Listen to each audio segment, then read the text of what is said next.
আসসালামু আলাইকুম বন্ধুরা, আজ পেয়ে যাচ্ছেন একসাথে একই ভিডিওতে গরমে প্রাণ ঠান্ডা করা দুইটি দারুণ মজার পুডিং রেসিপি। এই পুডিংগুলো আপনারা খুব সহজেই বানিয়ে নিতে পারবেন, আর বাচ্চা থেকে বড় সবাই কিন্তু ভীষণ পছন্দ করবে। আর গরমে ঠান্ডা ঠান্ডা এই পুডিংটা খেতে কিন্তু ভীষণই ভালো লাগে। তো আমরা প্রথমেই বানাবো মিল্ক পুডিং। আশা করছি আজকের এই রেসিপিটা আপনাদের ভালো লাগবে। প্রথম থেকে শেষ পর্যন্ত দেখার অনুরোধ রইল। তো দেখুন, গ্যাসটা আমি অন করে একটি কড়াই বসিয়ে দিয়েছি, আর কড়াইয়ের মধ্যে প্রথমত আমি দিয়ে দিচ্ছি 1/3 কাপ চিনি। তো চিনিটা আমি পুডিংয়ের মধ্যে সরাসরি ব্যবহার করব না, চিনিটাকে আমি প্রথমত ক্যারামেলাইজ তৈরি করে নেব। হালকা একটু জল দিয়ে দিচ্ছি। এখন আমি গ্যাসের ফ্লেমটা মিডিয়ামে রেখেছি। চিনিটা যখন কিছুটা গলে আসবে তখন আমি গ্যাসের ফ্লেমটা লো ফ্লেমে করে দিব। দেখুন, চিনিটা খুব সুন্দরভাবে কিন্তু গলে গেছে। এখন আমি গ্যাসের ফ্লেমটা একদম লো ফ্লেমে রেখে ক্যারামেলটা তৈরি করে নেব। এইভাবে প্রথমত ক্যারামেলটা বানিয়ে নিলে পুডিংটার কালারটাও খুব সুন্দর আসে আর ফ্লেভারটাও ভালো আসে। দেখুন, খুব সুন্দর একটি কালার চলে এসছে। এখন আমি এর চাইতে আর খুব বেশি কালার করব না, নইলে ক্যারামেলটা পুড়ে গেলে পুডিংটা খেতে তিতা লাগবে। এখন আমি এর মধ্যে দিয়ে দেব 1/2 লিটার দুধ।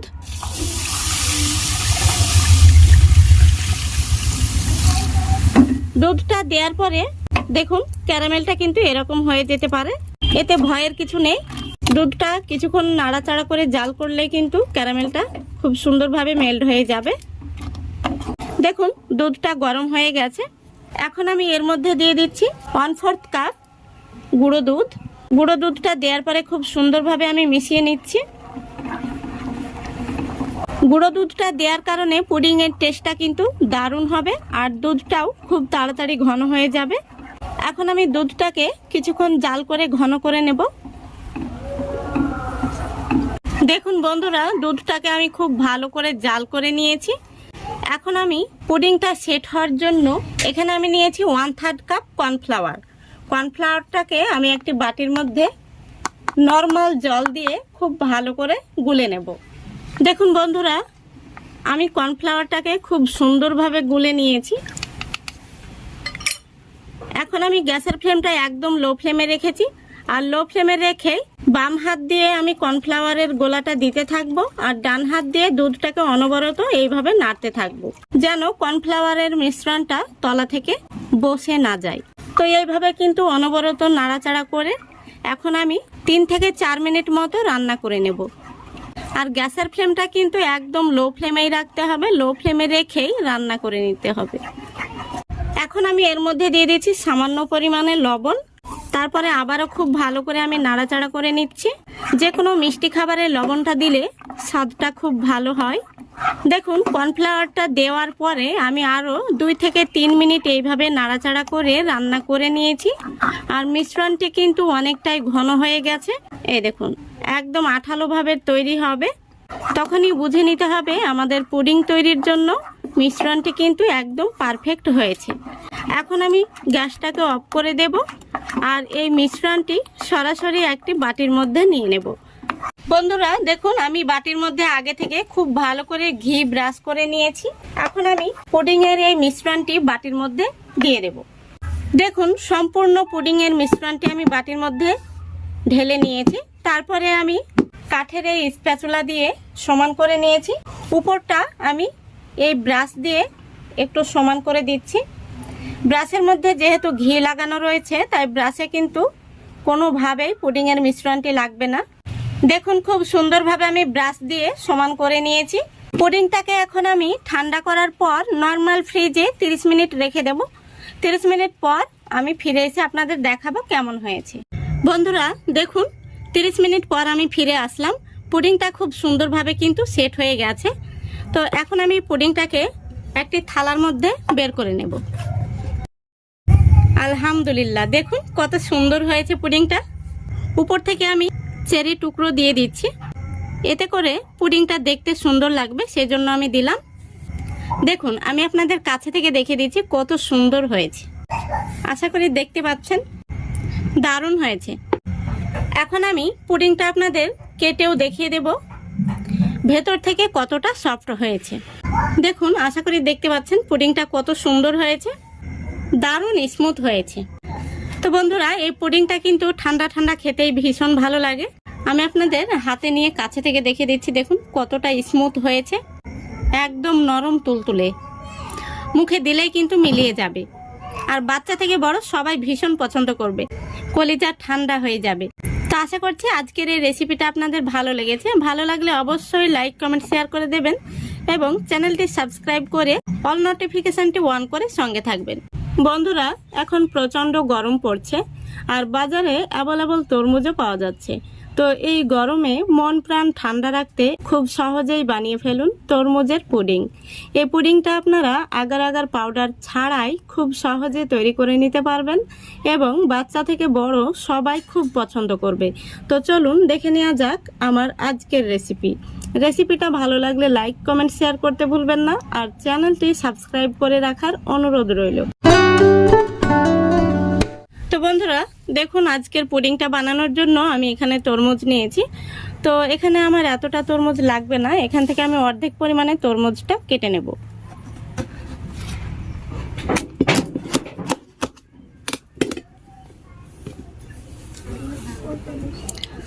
তো এখন আমি এই তরমুজটা কেটে নেব।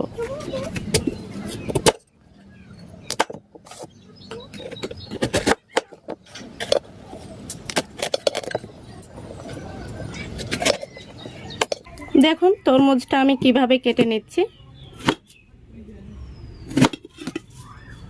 এইভাবে কিন্তু তরমুজের এই সাদা অংশটা বাদ দিয়ে দেব।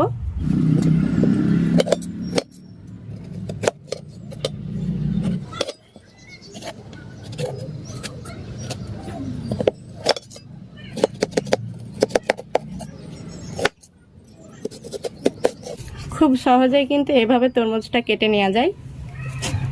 তো আমি যতটুকু তরমুজ নিয়েছি সবটাই কিন্তু কেটে নিয়েছি। এখন আমি তরমুজের এই বীজগুলো বেছে নেব।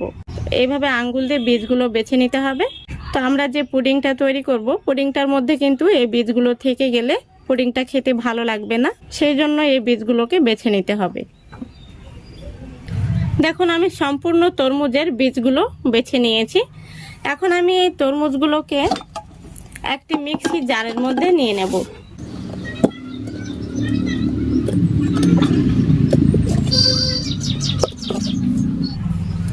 এবার আমি খুব ভালো করে একটি পেস্ট তৈরি করে নেব।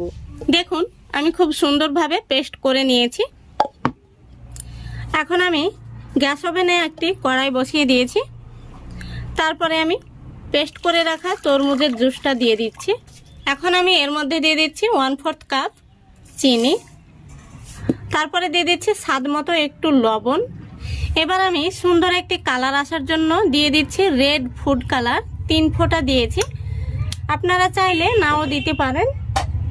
এবার খুব ভালো করে আমি মিশিয়ে নিচ্ছি।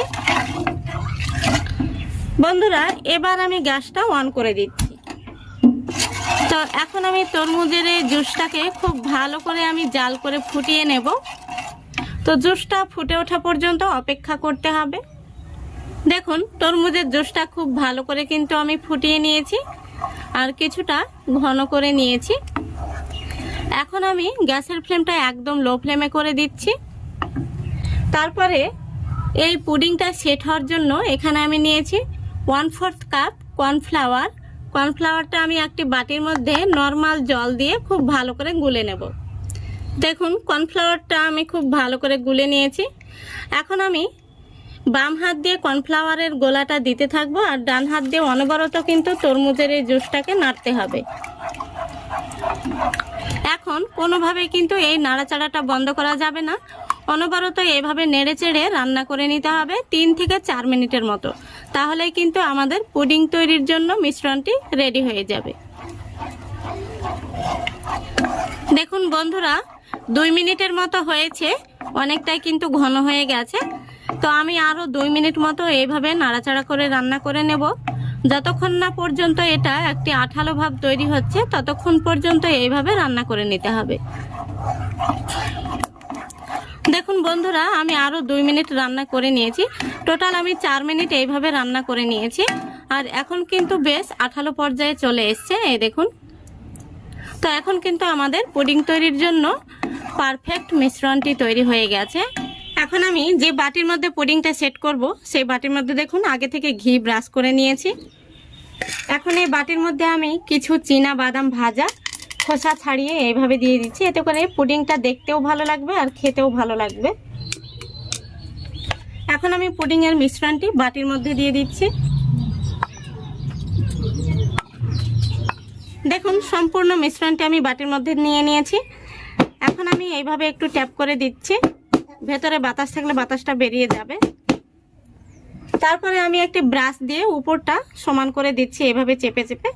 যেহেতু ব্রাশের মধ্যে ঘি লাগানো রয়েছে তাই ব্রাশে কিন্তু কোনোভাবেই মিশ্রণটি লেগে যাবে না। তো এইভাবে আমি ব্রাশ দিয়ে উপরটা সমান করে দিচ্ছি। দেখুন খুব সুন্দরভাবে আমি ব্রাশ দিয়ে সমান করে নিয়েছি। এখন পুডিংটাকে আমি ঠান্ডা হওয়ার জন্য রেখে দিব, আর ঠান্ডা হলে কিন্তু খুব সুন্দরভাবে পুডিংটা জমে যাবে। তবে আপনারা চাইলে নর্মাল ফ্রিজে রেখেও কিন্তু পুডিংটা সেট করে নিতে পারেন। ঠান্ডা ঠান্ডা এই পুডিংটা খেতে কিন্তু ভীষণ ভালো লাগে। দেখুন বন্ধুরা, পুডিংটা খুব সুন্দরভাবে কিন্তু জমে গেছে। আর পুডিংটা ঠান্ডা করার পর আমি নর্মাল ফ্রিজে 10 মিনিটের জন্য রেখেছিলাম, কারণ পুডিংটা কিন্তু ঠান্ডা ঠান্ডা খেতে ভীষণ ভালো লাগে। তো আমি আঙ্গুল দিয়ে আপনাদের দেখিয়ে দিচ্ছি, দেখুন এইভাবে টান দিলে কিন্তু সাইড থেকে পুডিংটা ছেড়ে যাচ্ছে। এখন আমি একটি প্লেটের মধ্যে পুডিংটাকে বের করে নেব।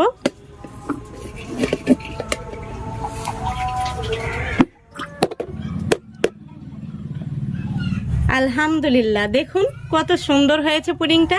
আমি আপনাদের কাছে থেকে দেখিয়ে দিচ্ছি, দেখুন দেখতে ভীষণ সুন্দর হয়েছে।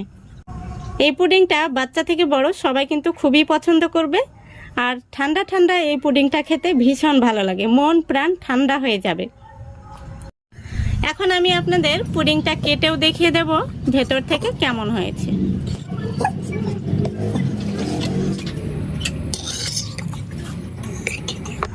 দেখুন পুডিংটা কত সুন্দর হয়েছে। আশা করি দেখে আপনারা বুঝতে পারছেন। পুডিংটা আমি আপনাদের হাতে নিয়েও দেখিয়ে দিচ্ছি কতটা সফট হয়েছে। বাচ্চা থেকে বড় সবাই কিন্তু খুবই পছন্দ করবে। তো আপনারা একবার হলেও বাড়িতে এই পুডিংটা বানিয়ে দেখবেন, ভীষণ ভালো লাগবে। আশা করছি আজকের এই রেসিপিটা আপনাদের ভালো লেগেছে। ভালো লাগলে অবশ্যই লাইক কমেন্ট শেয়ার করে দেবেন এবং চ্যানেলটিকে সাবস্ক্রাইব করে অল নোটিফিকেশানটি অন করে সঙ্গে থাকবেন। আজকের মতো এখানেই বিদায় নিচ্ছি। সবাই ভালো থাকবেন, সুস্থ থাকবেন। খোদা হাফেজ।